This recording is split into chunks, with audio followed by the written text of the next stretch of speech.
Olá, alunos. Bem-vindo à segunda competência de gestão de carreira. Nessa competência, nós vamos falar sobre a postura de vocês no processo de recrutamento e seleção, principalmente em dinâmicas e entrevistas.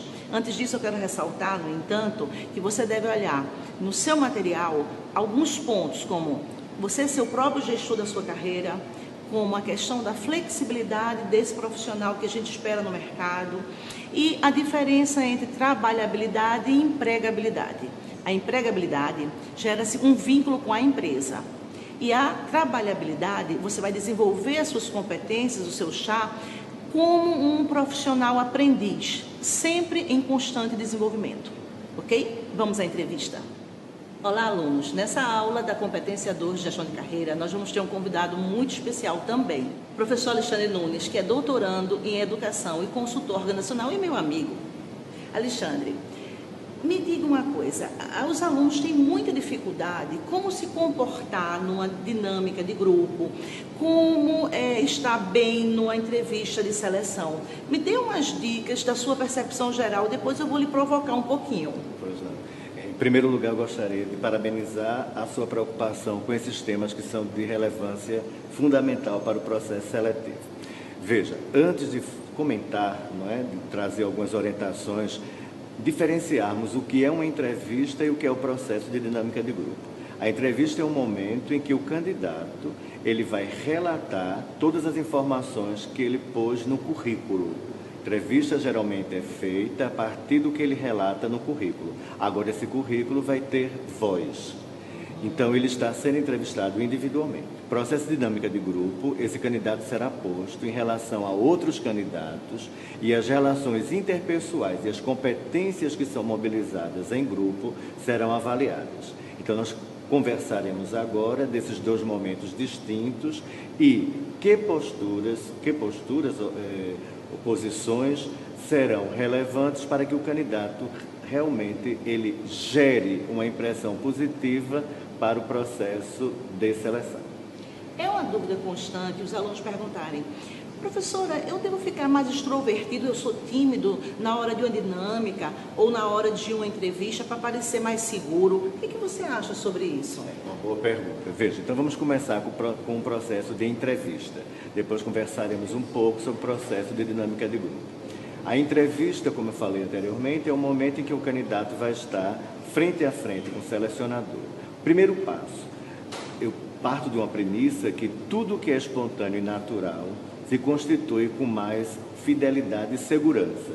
Então é importante que você não faça um tipo, não crie um tipo e se foque nas informações fidedignas que você venha agora a falar, comentar, uma vez que você pôs no currículo. Então, o que eu diria? Não tente criar uma expectativa para a empresa a partir do que você imagina que a empresa considera como sendo importante. Porque, de repente, aquilo que você está forçando como um personagem pode ser justamente o contrário. Então, eu sempre faço uma analogia não muito simpática, que as pessoas no processo seletivo são como objetos de vitrine. Alguns passam e dizem assim: vou levar esse objeto. Outros dizem: não achei interessante. Então, você está sendo ali, metaforicamente, um objeto de vitrine. Algumas organizações irão comprar, outras não. Agora, se você fica tentando imaginar qual o personagem que você vai criar para ser comprado, você pode até, de alguma forma, ser pego pelo justamente ao contrário. Você deixando de ser espontâneo, que era justamente o perfil que a empresa gostaria, e você termina sendo prejudicado. Então, respostas fidedignas, seguras, fundamentadas. Uma coisa que eu percebo muito, Lorena, é que não basta responder. É preciso que você fundamente a resposta que você fornece. Então, por exemplo, exemplificando, como é que você se vê como um aluno, na sua escolaridade? Como é que essa dinâmica como aluno? Então, na entrevista você vai e encanta. Eu sou um aluno muito dinâmico, eu sou um aluno muito empreendedor. Ok, então me fale, fora a sala de aula, quais são as coisas que você faz que justifiquem esse dinamismo?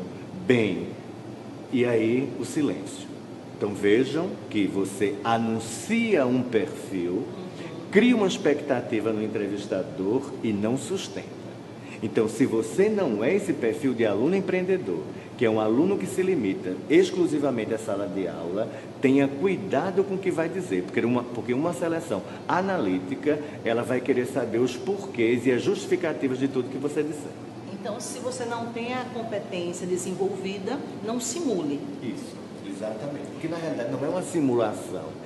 A gente tem que perceber a entrevista, tal como o currículo, numa outra aula que você teve, por sinal excelente, com o professor Silvio de Paula, falando sobre a questão. O currículo é um momento de expressar a minha realidade, o meu perfil profissional. E a entrevista é um momento para que eu fale desse perfil, agora que seja fidedigno. E quanto mais fidedigno, eu vou ter condições de realmente justificá-lo sem simulações, que é a palavra-chave que você coloca. Com certeza. Agora me diga uma coisa, na dinâmica, algumas pessoas ficam mais quietinhas, outras são mais atiradas. E o que você acha que a pessoa deve realmente colocar ali naquele momento? Se ela é tímida, ela deve colocar-se como tímida mesmo. Se ela é extrovertida, ela deve colocar como extrovertida. Ou tentar forçar um pouquinho para na dinâmica ser mais proativo e interagir melhor com as pessoas. Perfeito. Excelente pergunta, fico muito feliz pelo grau de complexidade, né, de importância e de relevância das suas questões. Veja que coisa interessante, não é? Agora saímos da entrevista, estamos em grupo e algumas questões serão feitas e você vai interagir não só com o entrevistador, como as pessoas que estão concorrendo com você. E eu gosto muito de metáfora, Então, por exemplo, você recebe, porque a metáfora ajuda a associar a compreensão. Você está em casa, uma visita chega, você está nos seus aposentos mais privativos. Quando você vai receber essa visita, você tende a arrumar-se. Então eu diria o seguinte, entre uma simulação que se distancia de mim e uma arrumação que fala melhor de mim, você pode pensar nessa perspectiva. Então, por exemplo, se eu sou uma pessoa que tenho dificuldade de expressão, eu não vou me colocar numa posição que eu tenha que dar um discurso ali, porque aí eu não vou segurar, eu não vou terminar bem. Eu vou anunciar essa pretensa necessidade de falar muito, não vou dar conta disso. Agora, entre um discurso e a omissão da fala, você tem que verificar o que é que você pode fazer, no melhor que você pode fazer, e tem que se posicionar de forma segura. E Lorena, é só uma diferenciação, como a minha formação é em psicologia, mostra a diferença do tímido e do reservado. O tímido, ele tem vontade, tem desejo, mas ele não consegue. O reservado, ele flui da forma dele, ele fala, se expressa, sem uma necessidade de não fazer um papel que não corresponde à realidade. Muito bom, Alexandre, muito obrigada. Está sendo esclarecedor, eu acho que por demais, e os alunos devem estar adorando também, como eu. Eu queria saber agora sobre aquelas perguntas capciosas. Chega na entrevista, está lá o candidato, fale sobre si mesmo. Muita gente trava. O que a gente deve fazer nesse momento? Ótimo. Veja, interessante que a gente tem que pensar. Estamos fazendo entrevista de emprego para emprego corporativa. Não é psicoterapia e não é conversa de mesa de bar. Então, alguns aspectos, eles não precisam ser postos. Por exemplo, acontece muito na minha experiência, pessoas que utilizam o processo de entrevista para uma terapia e trazem componentes de questões e conflitos familiares, questões e conflitos pessoais. Então, o que a empresa quer saber é o seguinte: traça um pouco do teu perfil, pontos que você consegue trazer fortes, pontos que você está em processo de desenvolvimento. Então, você não vai para uma entrevista falar mal de você, mas você pode dizer, por exemplo, um ponto forte, eu sou uma pessoa muito focada, mas eu preciso me disciplinar um pouco em termos de horário e estou trabalhando para isso. Porque se a empresa pergunta, ela quer ouvir. Se você se omite de colocar um ponto a melhorar, então não pense, mesmo que a empresa utilize na entrevista pontos fracos, pense nesses pontos fracos como pontos a melhorar. Então, se você diz, vou simular uma resposta agora que não é bem-vinda. Pontos fortes, eu sou honesto, sou trabalhador e sou obstinado por resultados. Pontos fracos, não tenho. ou sou perfeccionista. Ou então né? sou perfeccionista, Nossa, sou exigente. todo mundo é exigente, todo mundo é perfeccionista. Exatamente. Então você pode, até na resposta, deixar bem claro, eu diria até que esse ponto fraco seria um ponto a desenvolver. Estou trabalhando em relação a isso. Isso vai gerar uma segurança muito grande para a empresa.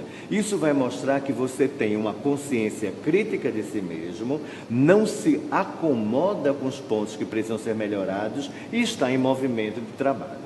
E se conhece, né? A gente falou tanto sobre o autoconhecimento durante a disciplina e é um ponto realmente para a gente focar. Se eu não me conheço, eu não me percebo, como é que eu vou me trabalhar? Exatamente. Tem uma outra pergunta que eu acho interessante que as pessoas param um pouquinho diante dela. Faça uma avaliação do seu perfil profissional no último emprego, no emprego atual. E aí a pessoa fala e depois você pergunta assim, me dê uma nota. Como é que você se sai de uma dessa, Alexandre? Perfeito. Eu vou usar e vou responder em termos de orientação, logicamente salvaguardando os contextos, e vou usar a matemática, né? Então vou pedir emprestado da ciência matemática uma forma. Veja, eu trabalho muito com a questão dos extremos. Extremos para o inferior, extremos para o extremo superior. Então eu sempre digo, Lorena, que entre um extremo inferior e um extremo superior tem um leque de possibilidades. Você se atribuir notas muito baixas, você está dizendo para a empresa, não me contrata. Você se atribuir notas no extremo da excelência, você está dizendo, eu não tenho mais o que aprender, eu sou perfeito. Então, calcula aí um 8, um 9, um 9,5. Agora, sempre é interessante você dizer, por exemplo, simulando mais uma vez, eu me dou um 8,5, um 9, mas em processo de busca de um 10. Ok, boa dica. Para a gente fechando essa entrevista que está tão gostosa, como é que as pessoas podem fazer, enquanto candidatos, para controlar um pouco a ansiedade, o nervosismo? Porque tem gente que tem as competências desenvolvidas para aquele cargo e chega na hora e não consegue realmente mostrar isso durante o processo de seleção, seja na entrevista, seja na dinâmica. Como controlar um pouco a ansiedade e o nervosismo? Perfeito. É muito relevante. Existe uma questão que nós percebemos que é a questão do amadorismo. Se eu estou no universo corporativo, o universo corporativo exige performance. Se eu tenho dificuldade, por exemplo, de expressão, é importante que você faça realmente um treino, que você simule para você mesmo as possíveis perguntas que serão feitas, que você responda, que você peça, solicite alguém da sua família que faça um enquadre, porque existe uma lógica na política americana, nas corporações americanas, que o lema é treinar, treinar e treinar. Cuidado com o improviso, prepare-se. Não é? Então eu sempre digo assim, você não deve ir com um script fechado, não é uma peça que você vai ter que fazer, mas você precisa se preparar para algumas questões e não ser pego de surpresa. Então, por exemplo, tem algumas pessoas muito ansiosas, então procure evitar falar mais rápido. Vá se controlando e fazendo justamente o contraponto. Se eu tendo a ser mais lento, eu tente acelerar um pouco. Se eu tendo a ser, no momento de tensão, mais rápido, eu vá me policiando e coloque assim, eu vou falar como se fosse para um estrangeiro, ele não entende bem o português, e criando formas, estratégias, para que essa minha performance apareça melhor, e se autocontrolando. Agora, você colocou uma coisa fundamental, eu preciso me conhecer. Eu não posso considerar que não há nada que não precise ser melhorado. Ao contrário, é como na docência. Toda aula deve ser planejada, preparada. E temos até que ter planos B, os planos contingenciais. Algumas perguntas, como você bem colocou, podem nos tirar do eixo. Então, quanto mais treinar, melhor. E você traz agora o plano B que a gente colocou durante essa disciplina. E como plano B, eu lhe pergunto, alguma coisa que você possa acrescentar que eu não tenha perguntado e deixe como dica final para nosso aluno? Ok. Vê só, o que acontece hoje nas seleções é justamente a busca de uma justificativa. Então, eu te pergunto, você tem um curso de inglês, por exemplo? Tenho.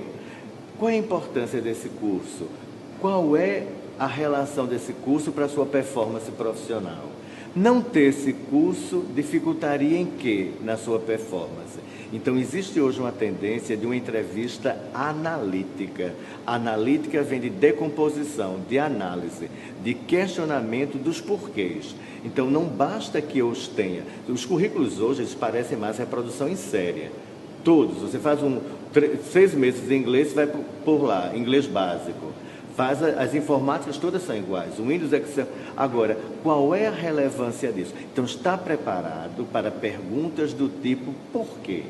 E questões do tipo, por que eu deveria lhe contratar? Isso é uma pergunta que tem sido feita. Outra questão que tem sido feita também. Eu queria marcar com você um momento para você fazer uma apresentação em Data Show e se apresentar no nível pessoal e profissional.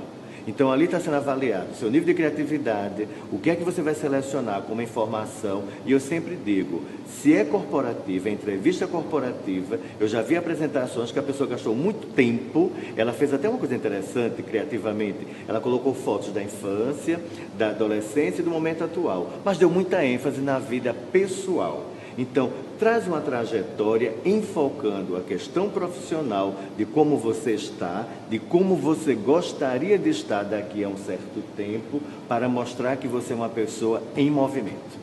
Ok. Alexandre, muito obrigada.